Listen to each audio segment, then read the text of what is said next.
Two Notre Dame professors in the College of Science are collaborating on understanding why diabetic ulcers have a hard time healing. They have discovered a drug for treatment of diabetic foot ulcers, which speeds up the healing of these wounds. And they join us here today to talk more about it. And welcome to Notre Dame Day.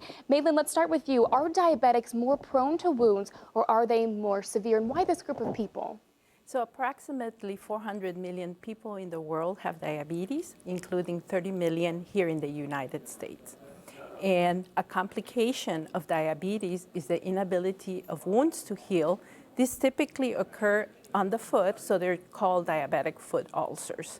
So the high sugar damages the nerves, and as a result, if a diabetic gets a little rock in their shoe, they can't feel it, and that creates an ulcer. So about 1 million Americans suffer from diabetic foot ulcers every year, and 1 in 4 of the diabetic patients will eventually get a diabetic foot ulcer. So the reason why diabetic foot ulcers don't heal was poorly understood until our labs investigated this disease. Unfortunately, because of there's no treatment for the diabetic foot ulcers, more than 100,000 Americans get a lower limb amputation every year. And the problem doesn't stop there, because after the amputation, it's a bigger wound that won't heal. And 44% of amputees due to diabetes die within a year. Wow. And Shahriar, talk about the research that your labs are conducting. Well, the scope of the problem, Mayland described pretty well. We investigated with tools that we had developed in our labs why the diabetic wound doesn't heal. What is special about the diabetic wound that is not present in the typical wound? So again, with the tools that we had developed in our lab, we went in there and identified a factor that delays the wound healing in the course of the disease. And with that in hand, we started a drug discovery program that led to the molecule that we have affectionately termed ND336, which has the ability to speed up the wound healing.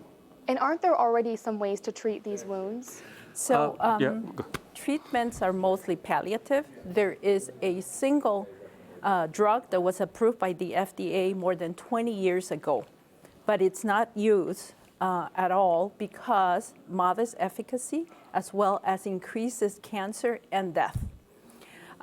There are no treatment for the more severe and infected ulcers, and the last treatment is a hyperbaric oxygen therapy.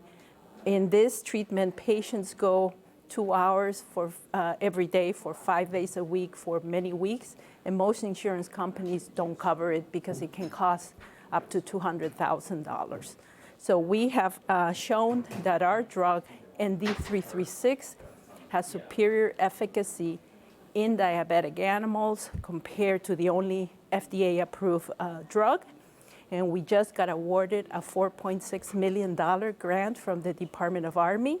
And this will enable us to do the animal toxicology and the bulk drug manufacturing so that in 2021, ND336 will go to phase 1 clinical trials for diabetic foot ulcers. Wow, how exciting. Excited to hear more about that. And thank you both just for your dedication and persistence in helping diabetics have a better quality of life. It's been great talking to you both on Notre Dame Day.